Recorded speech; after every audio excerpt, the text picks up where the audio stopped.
Thank you, Ben. And let me just tell you that I am humbled to be in a room with all of you, and to have the opportunity to speak to you all is sort of beyond.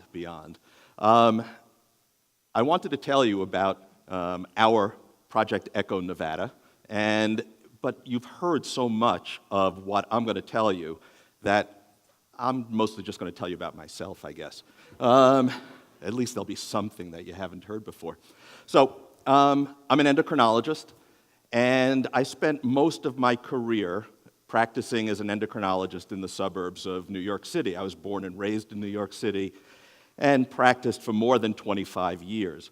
And my wife and I looked at each other about 7 years ago and said, you know, it's time to get out of Dodge and have a new life experience. And this was not a career move. We decided we were just up and going, and we moved to Reno. And what I didn't expect to happen was that my adventure would turn out to be a career adventure, that what I would become involved with in my transition to the West was going to be the most gratifying time in my career. So, and I think if you just look at this picture, you can see that I made the right choice. We moved to an absolutely beautiful, beautiful place. But what was new to me was that I was used to a community where, as was mentioned before, if you spit, you hit another doctor. And certainly where I practiced, if you spit, you hit another endocrinologist. There was always somebody else for a patient to see. I moved to a community of 350,000 people where there were about 5 full-time equivalent endocrinologists and 1 pediatric endocrinologist.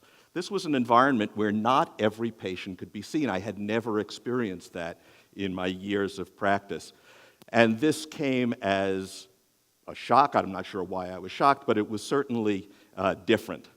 So I began to imagine what I could do to satisfy the need not only of all the patients in Reno who needed to see me, but I had patients coming from far distances. And you can see, just to give you an idea of the size of the state of Nevada, most of New England fits easily within its margins, and I'm sure we could throw a couple of other states in there as well. It's a very, very large place, and the population is widely dispersed. That light blue territory are frontier counties, meaning a population of about 7 humans per square mile. That is far fewer than the number of other mammals.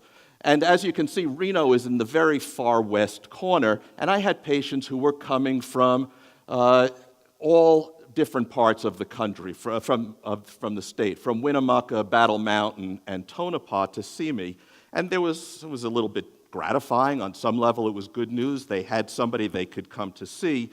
The problem was many of them really could have had a perfectly fine outcome without ever coming to see me. A simple phone call from their primary care doc would have likely sufficed to get a little bit of management advice.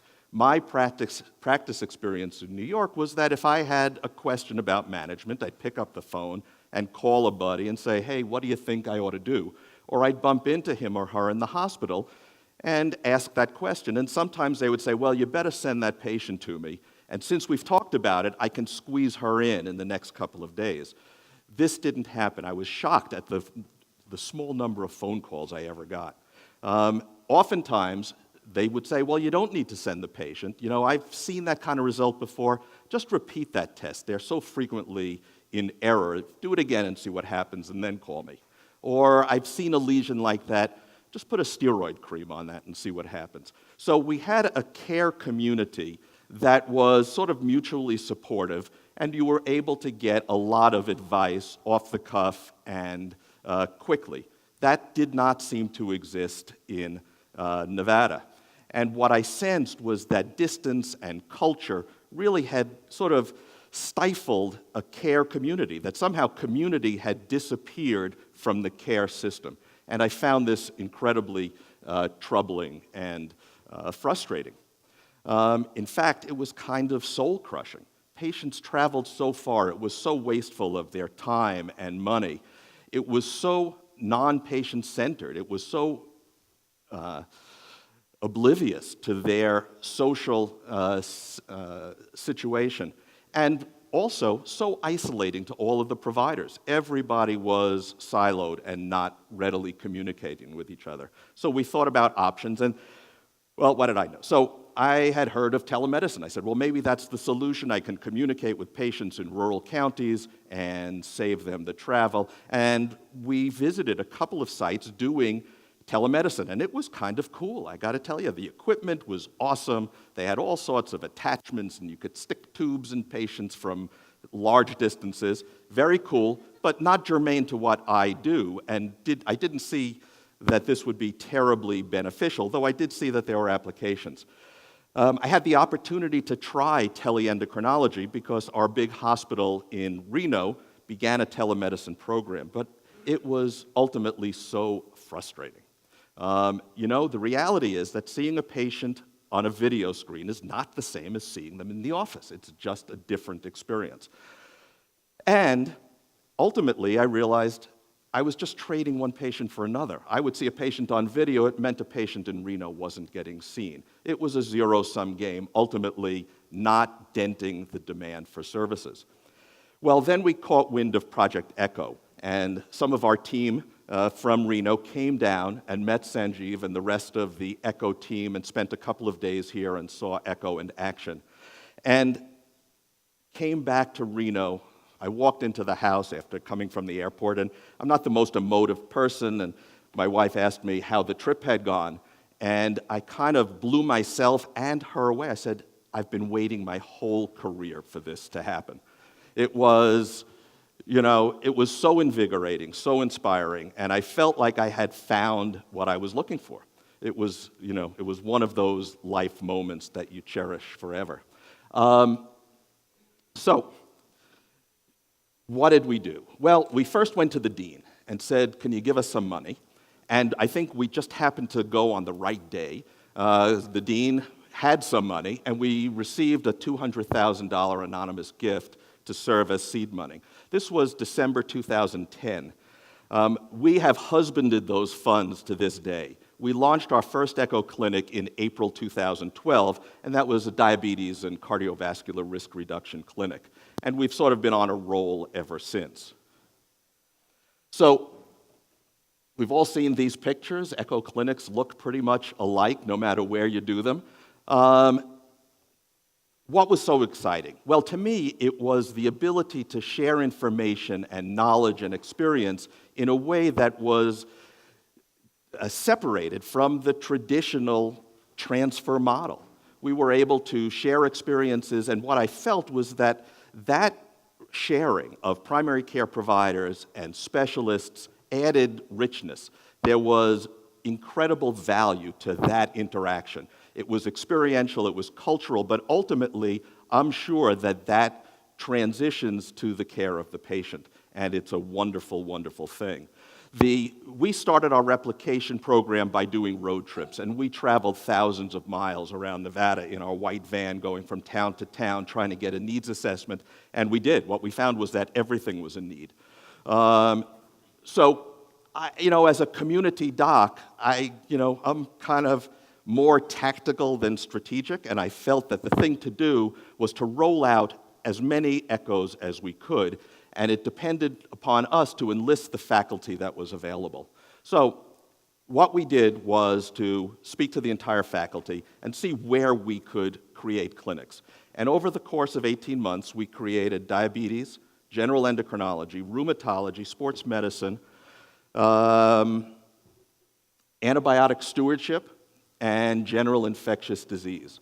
And they were not all perfect, but we rolled them out quickly. I kind of call this our wholesale model of ECHO replication.